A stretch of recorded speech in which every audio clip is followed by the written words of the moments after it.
Breaking news Congress అగ్రనేతలు Rahul Gandhi Mallikarjuna Kharge ఈ నెల 27న తెలంగాణలో పర్యటించనున్నారు. సంవిధాన్ బచావో ప్రదర్శనలో ఏఐసీసీ అగ్రనేతలు పాల్గొంటారు. ఈ కార్యక్రమంతో పాటు మరికొన్ని కీలక విషయాలపై కూడా చర్చించనున్నారు.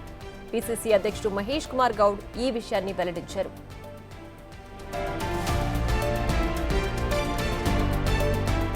టీచర్ ఎమ్మెల్సీ ఎన్నికల్లో మిత్రపక్షాలకు మద్దతిస్తామని పీసీసీ చీఫ్ మహేష్ కుమార్ గౌడ్ తెలిపారు. ఎమ్మెల్సీ అభ్యర్థి కోసం 4 పేర్లు పరిశీలనలో ఉన్నాయని, 2-3 రోజుల్లో గ్రాడ్యుయేట్ ఎమ్మెల్సీ అభ్యర్థి ప్రకటన ఉంటుందని కూడా పీసీసీ చీఫ్ వెల్లడించారు.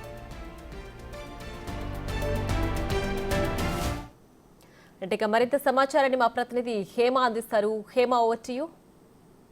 కాసేపటి క్రితమే గాంధీ భవన్ లో TPCC Mahesh Kumar Goud chit chat చేశారు. చిట్ చాట్ లో చాలా కీలకమైనటువంటి అంశాలను కూడా తెలిపినటువంటి పరిస్థితి. ముఖ్యంగా టీచర్ ఎమ్మెల్సీ ఎన్నికల్లో మిత్రపక్షాలకు మద్దతు ఇస్తున్నాము, అదేవిధంగా గ్రాడ్యుయేట్ ఎమ్మెల్సీ అభ్యర్థుల్ని 2-3 రోజుల్లో కూడా ప్రకటిస్తామంటూ కూడా చెప్పడం చాలా కీలకంగా మారింది. ఎందుకంటే ఎగ్జాక్ట్ గా 2 రోజుల క్రితం బీజేపీ కూడా అటు గ్రాడ్యుయేట్ ఎమ్మెల్సీకి సంబంధించినటువంటి అభ్యర్థులను రిలీజ్ చేసింది. సో ఈ నేపథ్యంలోనే మరొక 2 రోజుల్లో కాంగ్రెస్ కూడా గ్రాడ్యుయేట్ ఎమ్మెల్సీకి సంబంధించినటువంటి అభ్యర్థులను కూడా ప్రకటించనుంది. ఇక ఇప్పటికే 4 పేర్లు పరిశీలనలో ఉన్నాయి. అందులో ఆల్పోస్ట్ కి సంబంధించినటువంటి విద్యా సంస్థల చైర్మన్ నరేందర్ రెడ్డి పేరు కూడా చాలా మంది ఇప్పటికే చెప్పారు. వాటన్నిటిపైన కూడా మేము చాలా సుదీర్ఘంగా కూడా చర్చలు జరుగుతున్నాయి. అదేవిధంగా దానం నాగేంద్ర చేసినటువంటి వ్యాఖ్యలను కూడా పరిశీలించి తర్వాత అతని పైన కూడా నిర్ణయం తీసుకుంటామంటూ కూడా చెప్పడం జరిగింది. అదేవిధంగా మరొక వచ్చే 20 ఏళ్లలో కూడా దృష్టి పెట్టుకొని పనిచేయాలని ఇప్పటికే కేసీ వేణుగోపాల్ మొన్న ఎప్పుడైతే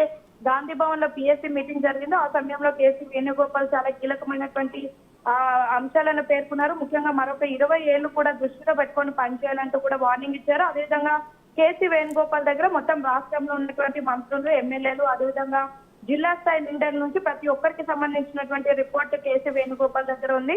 14న ఢిల్లీకి వెళ్తాము, 15న ఏఐసీసీ ఆఫీస్ ప్రారంభోత్సవం కార్యక్రమంలో పాల్గొంటాము. అదేవిధంగా ఈ నెల ఆఖరి వరకు కూడా అన్ని కమిటీలకు సంబంధించి ఏవైతే కమిటీలకు సంబంధించినటువంటి పదవులు ఉన్నాయో వాటిని కూడా అందరిస్తాము. వాటిపైన ఆల్రెడీ సమిష్టిగా కృషి చేస్తున్నాము. ఇప్పటికే వాటిపైన చర్చలు కూడా జరుగుతున్నాయని చెప్పారు. అదేవిధంగా పనిచేసిన నాయకులు ఎవరైతే ఉన్నారో జిల్లా స్థాయిలో కాంగ్రెస్ పార్టీ కోసం పనిచేసినటువంటి నాయకులకు పదవులు వస్తాయి. అదేవిధంగా కార్పొరేషన్ పదవులు ఏవైతే ఇంకా భర్తీ కానటువంటి ఉన్నాయో అవన్నీ కూడా నెలాఖరులోగా అయిపోతాయి అంటూ కూడా చాలా కీలకమైనటువంటి అంశాలు పేర్కొన్నారు. అదేవిధంగా ఈ నెల 27వ తారీఖున తెలంగాణకు ఏఐసీసీ అగ్రనేతలు రాహుల్ గాంధీ, మల్లికార్జున ఖర్గే వస్తారు.